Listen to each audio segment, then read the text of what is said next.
Hello and welcome back to Dr. C TV. It is September and we are going to talk about children going back to school. Now, your kids might be going to school, they might be e-learning, or maybe some combination of both. But we're really going to focus on e-learning right now because there can definitely be some postural effects to spending hours and hours on a computer or a tablet. Now, these devices are fantastic. They're excellent for entertainment, they're excellent for education, but I really want to focus on what happens to us physically when we spend this amount of time on these devices. So you may have heard of it being bad for you to continually look down at your phone, as many people do if they're maybe out someplace and they're just kind of focused on what's going on their phone. That can be very rough on the neck. Well, the same thing happens when you're at your desk or maybe a kitchen table or something makeshift that you have put together for your children to learn from while they're learning from home. They are looking down at their screen and they constantly have that bend in their neck and cervical spine. So there are a few things that I want to talk about that can actually help your children, but it might be able to help you too. If you happen to be in the situation where you are working from home as well, and I could basically take this whole video and apply the same thing to you too, but again, we're focusing on kids right now, but you can still use these same tips.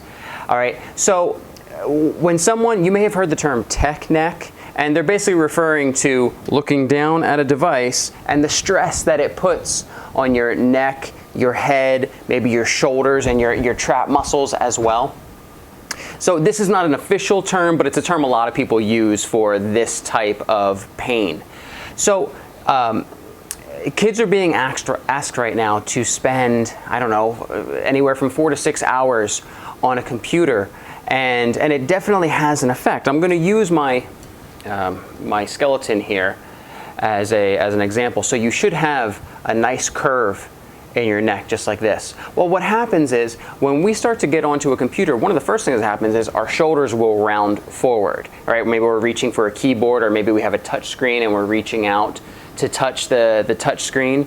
Well, when that happens, oftentimes, I'm going to turn to the side here, oftentimes the head starts to come with it and you develop what's called a forward head carriage. So on the spine, it would look like this. You go from having this nice curve on the spine to having kind of a reversal of the curve, and it starts to put a lot of stress lower in the spine, so not just on the neck, but on the shoulders and the traps as well. So some children will talk about, and even adults will talk about having neck pain when they're seated for a long stretch of time, maybe even headaches, pain in the traps. A lot of people hold stress in these muscles here.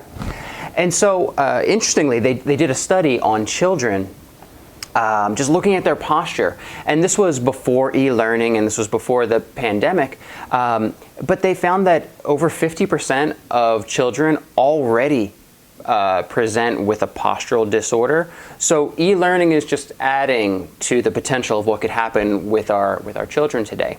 Also, in another study, there was more than 40% of children reported that if they sit in the same position for too long, they end up with back pain. This shouldn't come as a surprise because I think as adults, we find the same thing. If we're in one position for too long of a period of time, we have to switch, we have to move. Right now, with children only being in e-learning and not moving around as much as they typically do, you're starting to see the same presentations with our kids that we see as adults, whether we're at work or just kind of being lazy and just not moving around very much. So I'm going to give you a tip. And this is probably one thing that you can do, whether you are in school, you are at work, you're at home, working from home, working or learning from home. So if you just simply look up, that's all I want you to do is just look up. But let's add to that a bit. And before you look up, what I want you to do first is I want you to bring your chin back so that your head is right over your shoulders. They're kind of in line, right? From that point, I want you to spread your arms out, stretch that chest out. And now from here, I want you to look up. All right? If you did this every hour on the hour, it gives you a chance to reset your posture, and maybe even change your position once every hour so you're not in that same position, causing muscles to start to tighten and tense up. Which that's where your pain comes from. When you go to stand up, it's because your muscles have started to adapt to that position.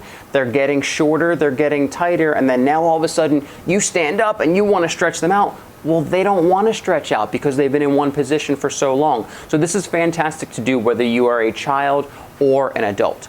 Now, as a parent, you may have already seen some maybe postural issues with your children. Maybe you've seen they start to develop, I don't want to call it a hunchback, but like a little extra curve in their upper back. Maybe you've seen that forward head carriage. This is something that not just chiropractors notice these things, but parents may also see this in their children as well. Don't be scared to take your children into your chiropractor and have them look at them. My expectation is that they should be doing a postural assessment on your child. Try to catch anything before it becomes a major issue, and maybe even a functional movement screen. If you're in the area, Erie area, of course you can come into our office, but if you're watching this video from outside of Erie, Pennsylvania, go see your local chiropractor, and I would expect them to do the same thing, postural screen and a movement assessment.